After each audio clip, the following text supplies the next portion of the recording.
ہم ہر وقت کسی نہ کسی کے بارے میں دل کے اندر اناد اور بغض رکھ کے بیٹھے ہوئے ہیں. ہمیں ذرا سا موقع ملتا ہے ہم اس کو پھاڑ دیتے ہیں اور پھٹ پڑتے ہیں. پتہ نہیں ہم کیا کیا اپنے دل کے اندر کسی کے لیے رکھ کے بیٹھے ہوئے ہیں. پتہ نہیں ہم کیا کیا سوچیں اپنے دماغ اور اپنے دل کے اندر ڈال کر بیٹھے ہوئے ہیں.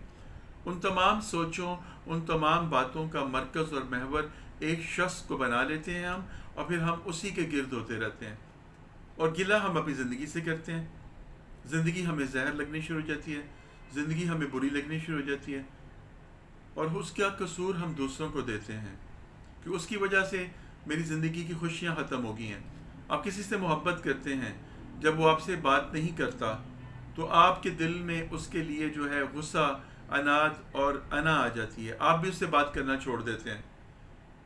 آپ اس سے بات نہیں کرتا، آپ بھی اس سے بات نہیں کرتے. پھر جب آپ بات نہیں کرتے اس سے تو آپ کے اندر کی سیٹسفیکشن ہوتی ہے کہ اس نے مجھے اگنور کیا تو میں بھی اس کو اگنور کر رہا ہوں. آپ کی ایگو جو ہے وہ ہرٹ ہو جاتی ہے، آپ کی انا جو ہے اس کو ٹھیس پہنچتی ہے، اور آپ کہتے ہیں کہ اگر اس کو میرا خیال نہیں ہے تو میں نے بھی اس کا خیال نہیں کرنا. اگر اس نے میری فون کال کو ریسیو نہیں کیا، مجھ سے بات نہیں کی، میں نے بھی نہیں کرنا.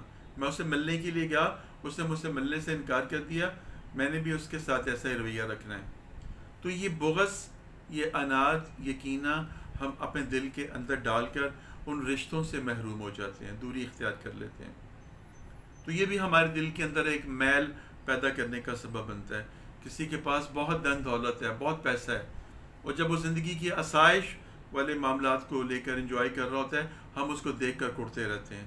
اپنے دل کے اندر ہم جلتے رہتے ہیں.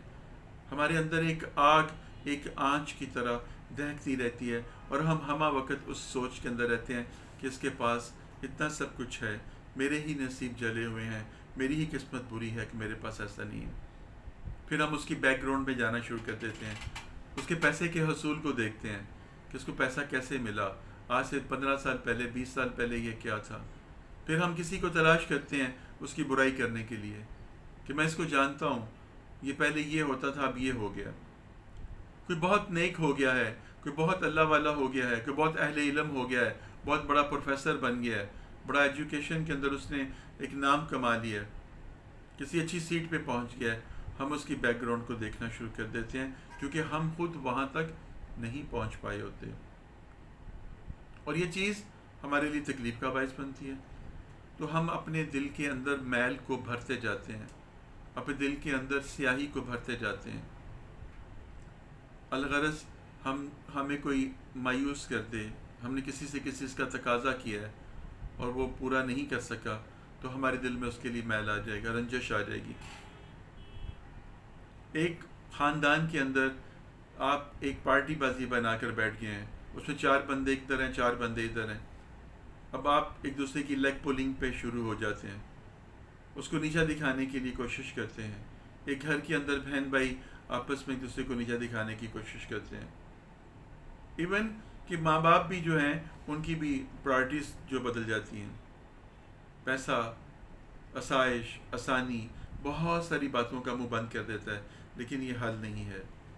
اگر یہی ایک غریب جو ہے کمٹ کر لے، سمجھ لے کہ مجھے اللہ نے ایسا ہی بنایا ہے، میرے نصیب اس نے ایسے ہی لکھے ہیں، تو اس کے دل کے اندر سکون ہو جائے گا، اپنے دل کا میل صاف ہونا شروع ہو جائے گا. اور اگر ایک امیر ہے، وہ یہ سمجھ لے کہ جتنا مجھے مل گیا ہے میرے لیے کافی ہے، میرے رب نے مجھے دے دیا ہے، مجھے اور کی جستجو نہیں کرنی چاہیے، بلکہ اس میں سے جن کا حصہ بنتا ہے، جن کا حق بنتا ہے، ان کو دینا چاہیے. قناعت کر لے اس کے اوپر، تو وہ اس کے لیے بہت ہے، وہ اس کے لیے رب کی نگاہ میں اس کو سرخرو کرنے کے لیے بہت ہے. لیکن ایسا ہوتا نہیں ہے.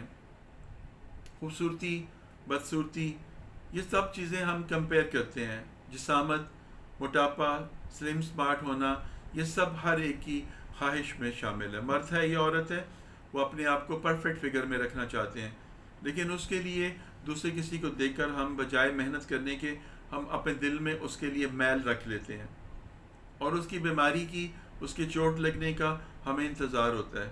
پھر جیسے اس کو کوئی تکلیف پہنچتی ہے، کوئی بیماری آتی ہے، کوئی مسئلہ بنتا ہے، ہم فوراً اپنی زبان کو میلا کر لیتے ہیں اور بولنا شروع کر دیتے ہیں. اس نے ڈائٹنگ کر کر کے اپنا برا حال کر لی، یہ حال تو ہونا تھا، یہ بڑا جم کرتا تھا، اس نے تو گرنا ہی تھا، چوٹ تو لگنی تھی، اس کو بڑا اپنے جسم پہ گھمنڈ تھا، بڑی ٹائٹ ٹی شرٹس پہن کے پھرتا تھا.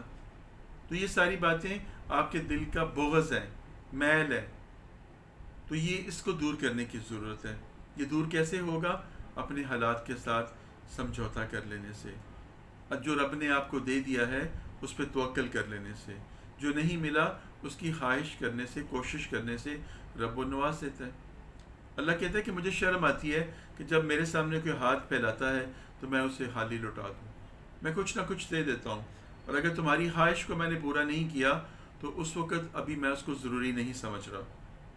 تو نوکر کی تو نہرا کی، جب آپ نوکر ہیں اس کے، جب آپ غلام ہیں اس کے، تو پھر آپ کی کوئی اپنی سوچ، آپ کی اپنی کوئی سمجھ، آپ کی اپنی کوئی رائے نہیں ہو سکتی.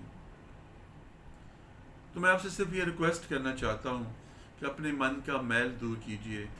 وہ دنیا کی زندگی کے اندر جو سونے کی اور ہیرے کی آپ کانیں تلاش کر رہے ہیں، کہ ابھی اپنے دل کی کھدائی بھی کر کے دیکھیں، کبھی اس کو بھی کھوج کے دیکھیں، سیلف انالیسس کریں کہ اس کے اندر کون سی کانیں ہیں، کوئلے کی ہیں، مٹی کی ہیں، پتھروں کی ہیں، راکھ کی ہیں، یا کیا ہیں، یا ہیرے ہیں، جواہرات ہیں، سونا ہے، یورینیم ہے، کیا کچھ ہے اس کے اندر. اگر آپ چاہیں گے تو آپ کے اندر سے یہ کھوج آپ کو بہت کچھ دے دے گی، آپ کی بے مقصد زندگی کو مقصد دے دے گی. لیکن اگر آپ اسی طرح سے ہی لگے رہے تو موت آ جائے گی، لیکن آپ کو سمجھ نہیں آ سکے گی، آپ کو کچھ نہیں ملے گا. آپ اپنے اسی خیال کے ساتھ مر جائیں گے کہ میں کیتا چنگا کیتا ہے، تو کیتا پیڑا کیتا ہے، کہ جو میں کر رہا تھا وہ درست تھا، میں جس راستے پہ تھا وہ صحیح تھا، اور میں نے زندگی گزار دی تو گزر گئی بس. تو اپنے اندر کا یہ بغض، یہ کینہ، یہ عناد، یہ کسی کے لیے ایک دل آزاری، اپنے الفاظ کو کسی کے لیے آر دلانے والی زبان کو استعمال کرنا، اس کو چھوڑ دیجیے. میاں بیوی کے درمیان، بہن بھائیوں کے درمیان، دوستوں کے درمیان، عزیز و اقارب کے درمیان یہ بہت کامن ہے، بہت کامن ہے. ایک خواہش پوری نہیں ہوتی اور ہماری زبان جو ہے گلے شکوے پہ اتر آتی ہے. ذرا سا کسی کا بیہیویئر ہمارے ساتھ خراب ہوتا ہے، ہم اس کو آر دلانا شروع کر دیتے ہیں. ایک انسان برائی سے بھلائی کی طرف آتا ہے، ہم اس کو آر دلانا شروع کر دیتے ہیں کہ پہلے یہ تھا، اب یہ ہو گیا، تم نہیں بدل سکتے، تمہاری عادتیں نہیں بدل سکتی، تم ویسے کہ ویسے ہی رہو گے، تم ایسے ہی رہو گے.